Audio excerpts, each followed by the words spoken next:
passos de enfrentamento da ansiedade durante os estudos para o Enem. Primeiro passo é aceitar. Aceitar que está acontecendo. Você está tendo ansiedade. Roberta, como assim aceitar? Aceitar no sentido de fugir dos extremos. Fugir do extremo de dizer a si mesmo que não está acontecendo ansiedade, não está acontecendo, eu não posso ter ansiedade, para de ter ansiedade, não vai funcionar, não está no nosso controle direto. E, na verdade, quando a gente faz esse tipo de coisa, a gente provoca o efeito oposto. A gente maximiza as reações de ansiedade durante os estudos. Então, evitar isso, negar a ansiedade ou negligenciar ou também validar os seus próprios sentimentos durante o estudo. Esse é o primeiro passo. O outro extremo que a gente deve evitar é o de mergulhar na ansiedade. Eu estou com ansiedade para tudo, não vou tentar fazer nada, eu estou me sentindo e eu deixo ela tomar conta de mim. Não. A gente vai ter que entrar no meio termo. O meio termo é o quê? Ok, está acontecendo, eu estou com ansiedade, eu não tenho como voltar atrás, meu passado não está no meu controle, e eu vou ter que lidar com isso. E também aceitar que, se eu estou tendo ansiedade, tem um motivo. Nada é do nada, todos os nossos sentimentos são válidos, e eles vão ser válidos dentro do contexto atual que a gente está vivendo e também dentro da nossa história de vida. O fato de outra pessoa não sentir ansiedade durante os estudos e você sentir, não faz de você uma pessoa mais fraca, não faz de você uma pessoa menor, menos inteligente. Não, são duas realidades diferentes. Tá? Os nossos sentimentos são válidos e eles fazem sentido em um contexto. Agora, quando eu falo que eles são válidos, eu não quero dizer que é justo que você esteja sempre em estado de ansiedade. Não, é como eu falei agora há pouco. Está acontecendo, ok. Então, vou lidar com isso para que isso não me prejudique mais. Esse é o primeiro passo de enfrentamento da ansiedade. Aceitar que ela está acontecendo e que eu vou precisar fazer algo com relação a isso. Segundo passo de enfrentamento da ansiedade é reduzir a ansiedade. Porque enquanto a gente estiver com respostas de ansiedade, com todos esses sintomas que eu falei agora há pouco para vocês, a gente não vai conseguir enfrentar o que está provocando a ansiedade na gente. A gente não vai conseguir resolver o problema. Porque a gente está com resolução de problemas afetado, com atenção concentrada afetada, com resgate de memória afetado. A gente está em estado de alerta. A sensação que predomina quando alguém está com ansiedade é a de falta de controle sobre si mesma. Então, você não vai conseguir apresentar um desempenho de enfrentamento da situação, nem vai conseguir visualizar saídas de uma forma mais abrangente. Tá? Não tem aquela história que diz assim, eu já ouvi várias pessoas dizerem isso para mim. Roberta, eu sou uma pessoa maravilhosa para ajudar meus amigos, para dar conselhos, para encontrar soluções para os problemas deles. Contudo, quando acontece comigo, parece que é uma coisa, eu não consigo achar a saída sozinho. Por que isso acontece? Porque ou você está com respostas de ansiedade, isso afeta a sua avaliação da situação, ou pode ser que também exista um envolvimento emocional naquela situação que impede essa avaliação mais racional e encontrar saídas diante do problema. Por isso que esse segundo passo é extremamente importante. O segundo passo para lidar com a ansiedade é reduzir a ansiedade. Como é que a gente reduz esse estado fisiológico de ansiedade? Induzindo relaxamento. Relaxamento e ansiedade são duas respostas antagônicas. As duas não podem acontecer ao mesmo momento. É como se fossem grandezas inversamente proporcionais. À medida que você aumenta a ansiedade, você reduz o relaxamento. E à medida que você aumenta o relaxamento, você reduz a ansiedade. São duas coisas que não acontecem ao mesmo tempo. Inclusive, são divisões diferentes do sistema nervoso. Sistema nervoso simpático e parasimpático. Certo que tem outras regiões do nosso sistema nervoso vinculadas à ansiedade. Mas não é o caso de eu entrar aqui. O que a gente precisa entender é isso. Que induzindo o relaxamento, a gente reduz a ansiedade. E como a gente induz relaxamento? Com estratégias de relaxamento. Existem inúmeras. Uma delas é a respiração diafragmática, que é a mais simples, só que funciona na maioria dos casos. Que é simplesmente você parar e respirar, concentrando toda a sua atenção na respiração. Uma coisa que pode ser feita também nesse processo é colocar a mão em formato de conchinha no rosto. Vamos tentar juntos? Vamos lá? Coloca a mão assim, em formato de conchinha no rosto.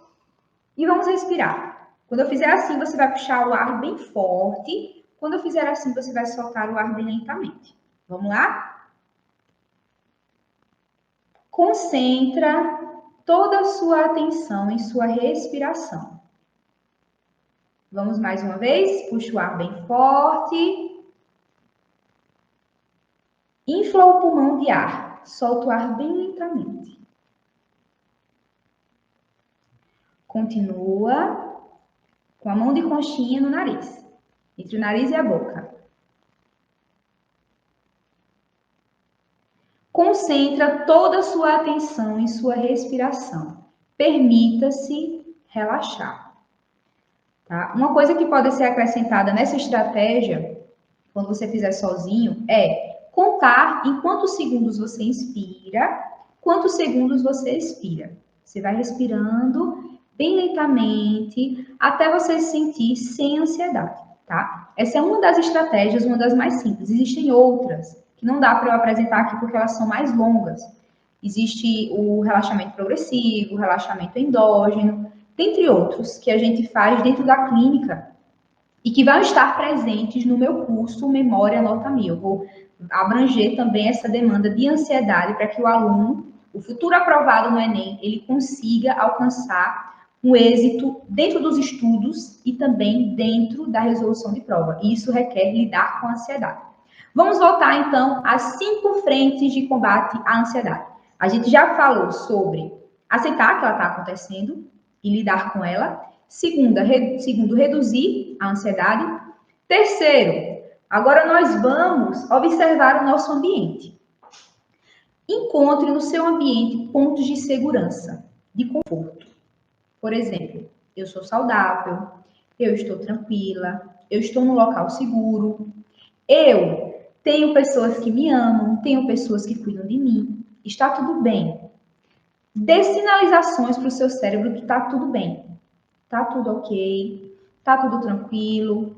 Então, isso vai fazer com que você desative de vez essa sinalização de alerta para que você consiga, de fato, reduzir essas reações de ansiedade, principalmente as fisiológicas que atrapalham essa nossa resolução de problemas e visualização de saídas.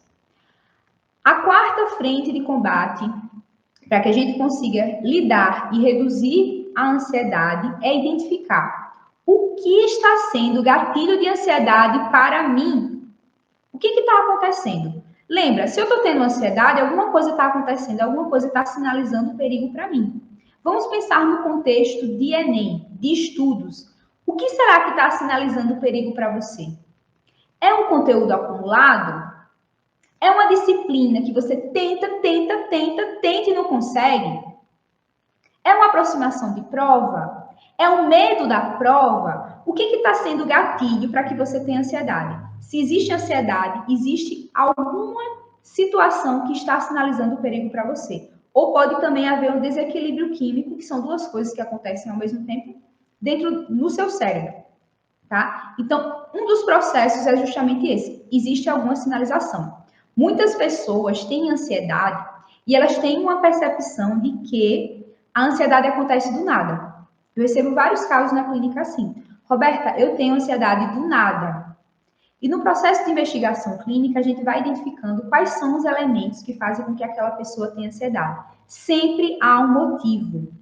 Então, se você está tendo ansiedade durante os seus estudos para o Enem, ou durante os simulados, ou se você tem um histórico anterior de ansiedade durante a execução da prova do Enem, um motivo existe. E a gente precisa identificá-lo.